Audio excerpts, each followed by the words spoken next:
Well, hello, my dears. Happy Monday. I hope that you had a great weekend. We had some interesting weather. Why is it I always talk about the weather? Because I'm in Chicago. And yesterday and today we had 60, and of course, then day before it snowed. But I'm just thinking about you and wanting to say hello. Hopefully, you have been safe and you're doing well. This is Resilient Lives coming to you to see if you are thriving. All is well here. And I just wanted to get started today because the last blog that I sent, we were talking about the big news, the big news that they wanted to reopen parts of the country. And we were just left with that thought. Everybody's been wanting to know when are we going to have some type of normalcy. And I think the good news and the bad news. Well, the bad news first. We will not have the norm that we are used to having. But they're doing some steps to kind of imagine some strategy for how that's going to possibly look. And I don't know if you took a moment to think about how it could possibly look to you.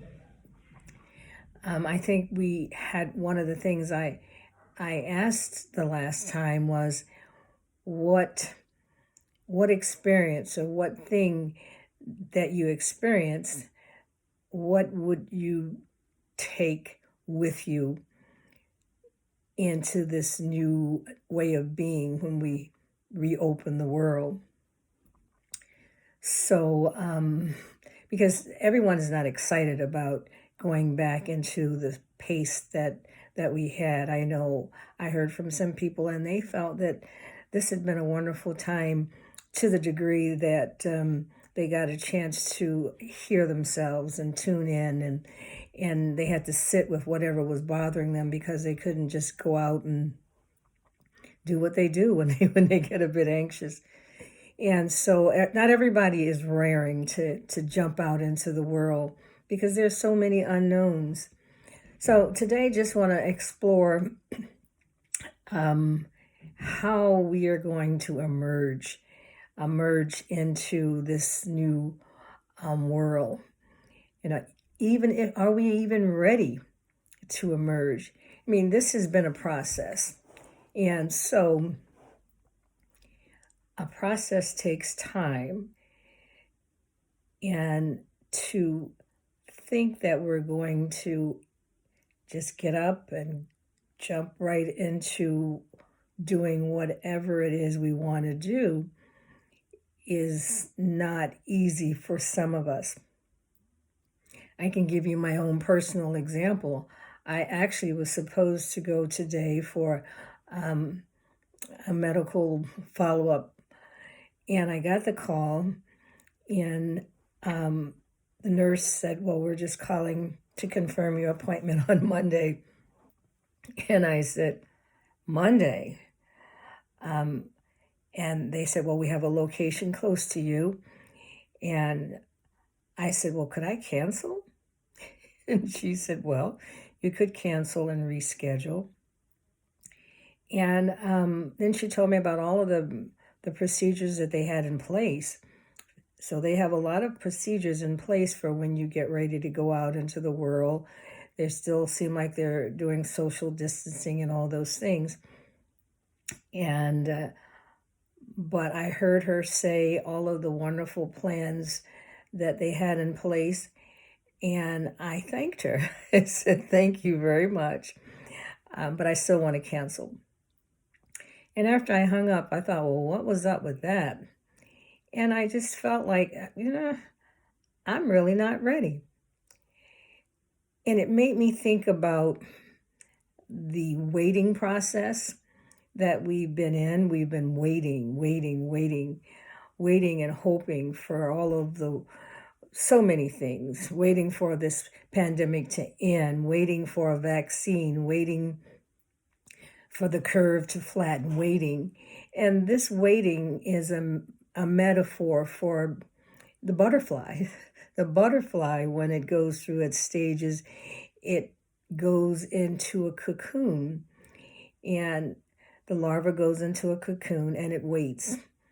And we've been kind of cocooned in our own place, in our own way of being safe, and we've learned what worked for us. It wasn't fun from the beginning, but we finally got it down pat, and we've become comfortable with the routine.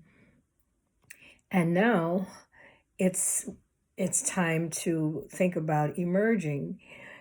And what has happened while we were in this waiting process was we've had some transformative experiences. We're not the persons that we were when we started on this journey. We have learned how to deal with frustration, anger, disappointments.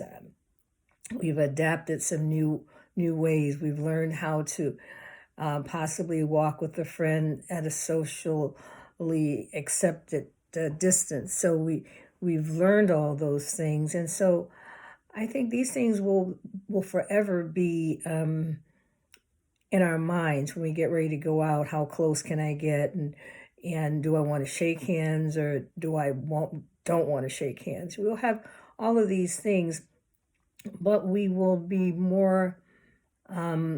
Will we be more supportive, or just how will we go out? Will we go out open to the world, or will we be closed up because we'll be wary? These are things to consider.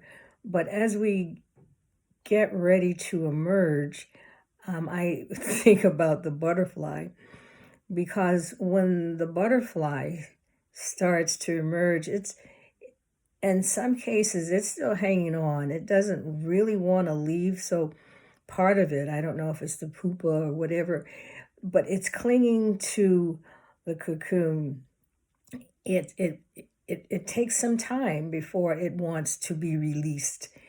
And so the thought I'm giving you today is just to look at how we plan to emerge from this experience.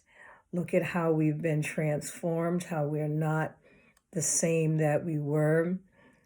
And just think, emerging is going to be slow. It's going to take time. So let's not run out there and expect ourselves to be the same as we were before. So let's just give a little thought with how we think we're going to handle this reopening of parts of the world.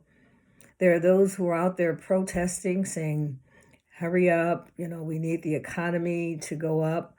But there can be some casualties, more casualties. So there's the upside and the downside.